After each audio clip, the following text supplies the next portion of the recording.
Lindy, one question I have for you is, I know you've shared how your passion for helping people with disabilities is rooted in your faith. Could you share a little bit about who's come alongside and nurtured your faith? Yeah. I think, of course, my parents being the first, and led me to the Lord at a young age, and was baptized really young, and continued to be in church growing up. My parents always made that a priority, and so. But my faith became really personal and real for me in college at Samford. I went to Shades Mountain Baptist Church from 7th grade on, and in college I had a thought of like, this is where I've gone to church my entire life, maybe I'll go somewhere different, and attended a couple other places, but ended up coming back to Shades. They have a really active college ministry, and what was cool about it is I realized like it was a completely different church experience from what I'd had growing up, because the people that are in Birmingham for college are different than the people I grew up with. And so at Shades, I joined a discipleship group and was discipled by a lady named Leah Colley, who really helped grow my faith. And then our college minister, who at the time our college minister was Chad Kosovoom, and he's now the executive pastor there. And he was very instrumental in growing my faith then, and still is to this day. He then was like our young married pastor. He married my husband and I actually had lunch with him yesterday. So still the church, Shades Mountain specifically, has nurtured me from age 12 to today, and is a big part of our story with allowing Unless You to open and operate there. The church has really been the church for me personally and professionally, which has been a really cool thing to experience and be a part of. Absolutely. Well, being the executive director of an organization, a mom of two, a wife, how do you balance that and still like nurture your faith as far as like have time in the Word, or what does that look like? Yeah, that's a great question. It's the hardest thing I've had to walk through is work-life balance, and how, there have been seasons where I felt like it was too much. The Lord has been very active in our ministry and has called us to like grow and move in ways and times that I was like not really ready for. For example, I had signed a lease for our Post Place expansion while I was on maternity leave with my second. Came back from work and was like, we're expanding. And came back from being home, and my team was like, what are you talking about? And I was like, God was at work, and I just had to be faithful to what he was calling us to do. And sometimes that timing was hard and didn't make a whole lot of sense.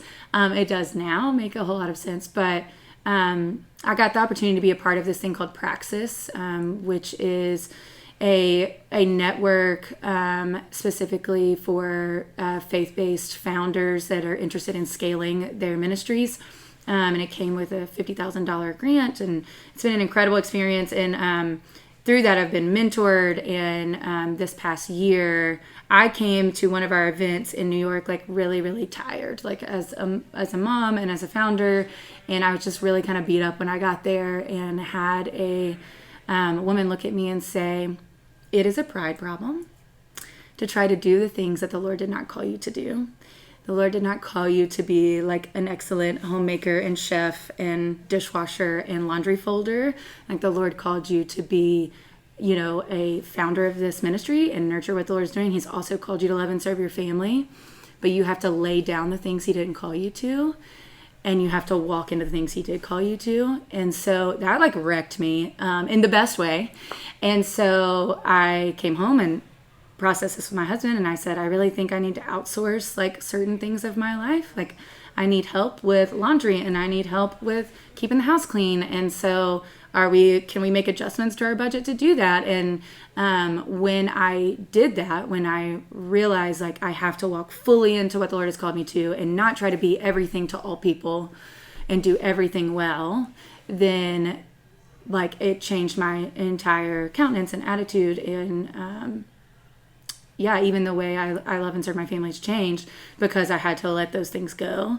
And so I think like finding space for my faith was also just finding space to let go of the things that he didn't call me to do or be. And so that has allowed me to have more space for quiet time and worship and all the things. And so it has definitely grown my faith a lot. And at a recent Praxis event, that mentor introduced me for a pitch I was about to do, and she said, I think the most successful thing I've done in the last year through all of the people here is I got Lindy to hire a house cleaner. And I was like, it really is, like, it has changed my life. Like, it's so silly, but we do that especially as women and moms. We put a lot of pressure on ourselves to be all things to all people, and it's just, it's a balance that I'm constantly going to be like working through. But yeah, that's awesome. Well, I know, you mentioned as far as Shades Mountain being a church involved, but I understand really there have been a number of churches that have come alongside you that are in this community. Can you share? Yeah, so Shades was the first to like take the risk on the really young entrepreneur starting a ministry out of her parents' house. And so, but what was really amazing was this church right here, Vestavia Hills United Methodist. They donated this property. And then a church member of theirs donated the adjacent property so that we could build all we needed on one level, and have continued to be incredible community partners with donations and support, but then also with facility use. We use their gym a lot. They do multiple events throughout the year that we receive proceeds for. They've just been incredibly supportive. We've had multiple other churches, Church of the Highlands especially, give towards our capital campaign to build this building.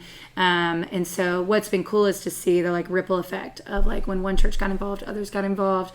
Multiple churches, we are a part of their missions outreach program or their community outreach program. And so we receive funding from lots of churches that support us. And I mean, we feel that like the church should get involved with this population because God loves these students. And if that's one thing I've really, really seen to be true over the last almost 9 years is that like God loves these people, and he's going to continue to keep figuring out ways to love and serve them well. And we just have to be faithful to that call. And it's been really cool to see how the church has been faithful to loving the people that he loves. And so, I mean, the church, especially in Birmingham and even beyond, has been very, very active in supporting us. And that's been huge.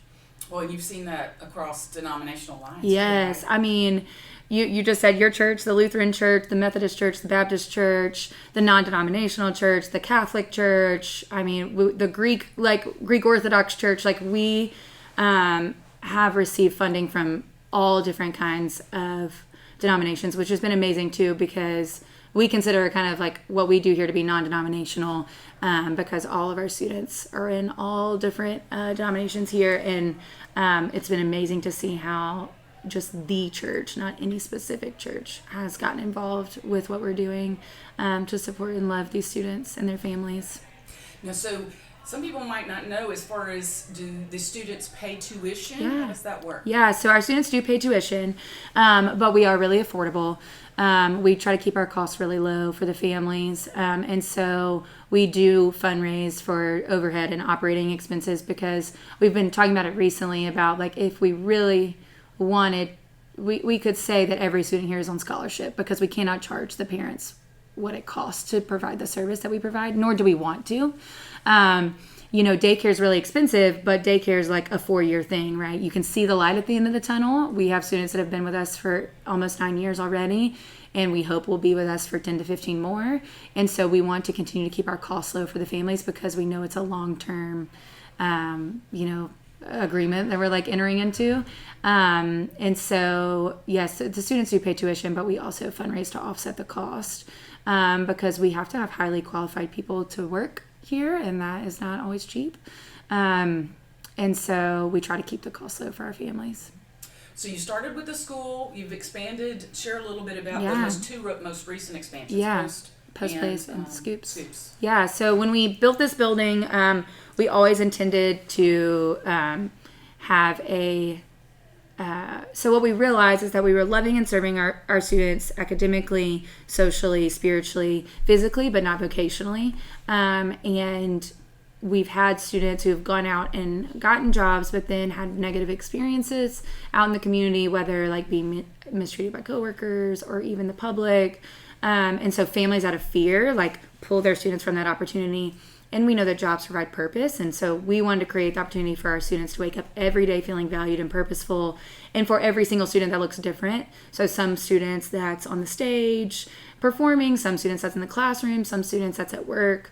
And so we realized like we need to figure out how to love and support our students through vocational training. And so had this idea of like, if we could create an environment where we employ the people that walk alongside them, so we know that they're being cared for and respected by their coworkers, but then also a space where the public, when they enter into our space, know that where they're coming and what kind of experience they're going to have, then hopefully they will have grace and patience for our students. And so I had this idea. Honestly, the ice cream shop is kind of because I have a personal problem with ice cream.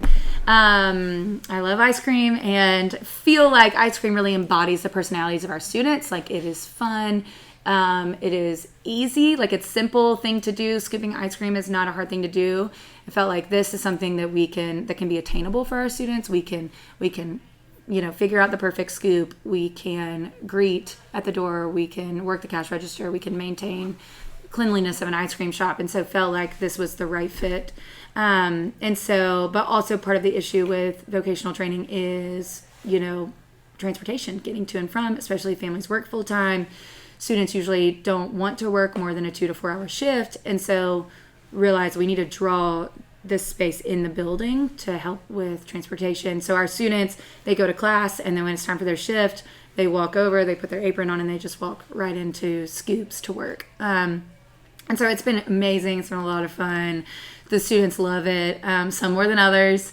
But what's been amazing about Scoops has been what we didn't expect was that the community would rally around it like they have, and it creates a safe space for families to be able to educate their children on people that look different than them, talk different than them, act different than them, in a fun environment. Like what kid doesn't love ice cream? And so it's been really cool to see how it's turned into this education tool for the community, which was not really something we expected or it really intended.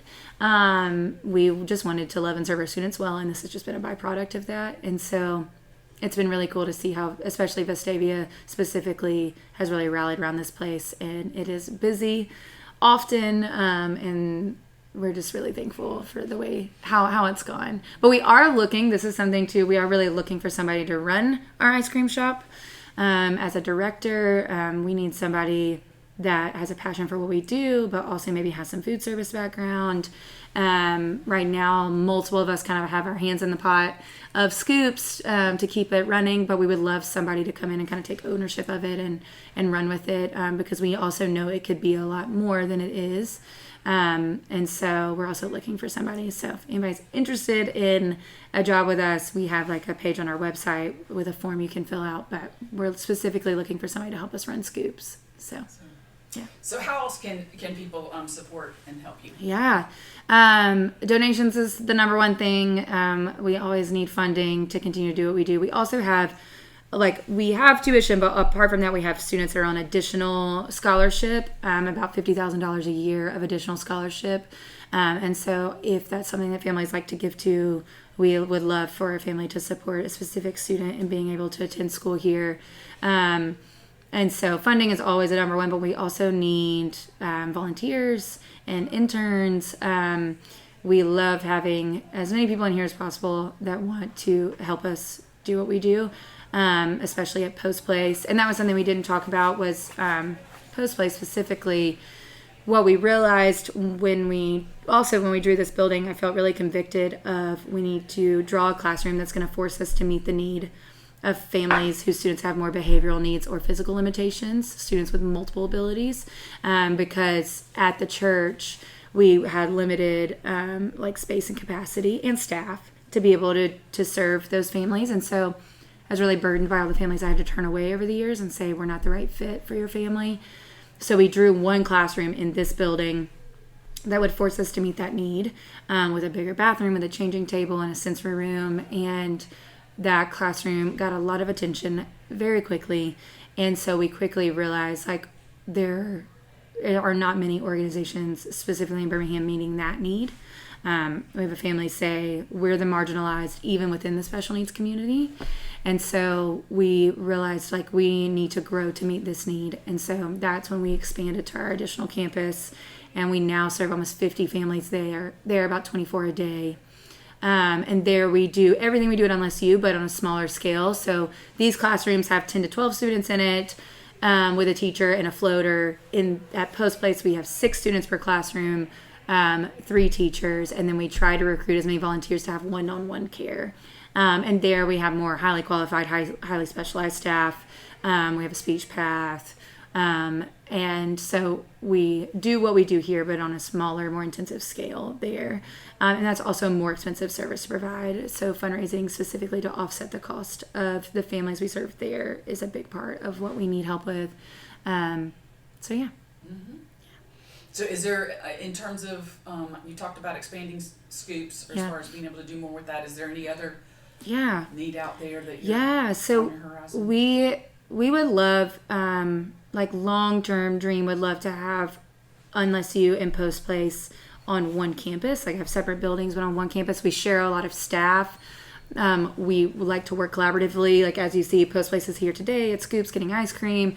We really want to make sure that our 2 campuses didn't feel like 2 totally separate entities. Like we are one organization working together for the same goal.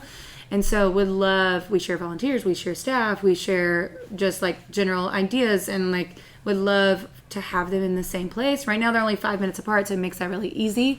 But like long-term dreaming, would love to have a campus that could accommodate, and would still need to be in this side of town. Like it would still need to be convenient for our families since we are a day program. And so, we know the need is still very vast. And so we're constantly like, what are we going to do next? How are we going to grow? And then another thing is like, we kind of feel like the Lord may be leading us to expand down 280 closer to like Greystone, Chelsea, Mount Laurel area. We have lots of families that drive really far to come to school here. And we also know some families are able to do that because they may work or do things on this side of town, but families that like live, work, eat, play all down 280 doesn't make sense to make the trek every day for their student. And so we're looking for a church. We'd like to kind of do what we did all over again. Looking for a church that would be interested in supporting us in starting an additional campus to like get started at a church, grow, and then maybe identify space, build like that all over again. And so a church either with an active special needs ministry or a church just with a heart for what we do that would be open to leasing us classroom space. This is not like immediate needs, but just always love to like throw out there what our dreams are and see what the Lord will do with that and who He'll bring. So yeah, any churches that are down Chelsea, down 280, Westover, Mount Laurel, that may be open to allowing us to expand over the next couple of years. Just would love to talk to anybody that might be interested in that.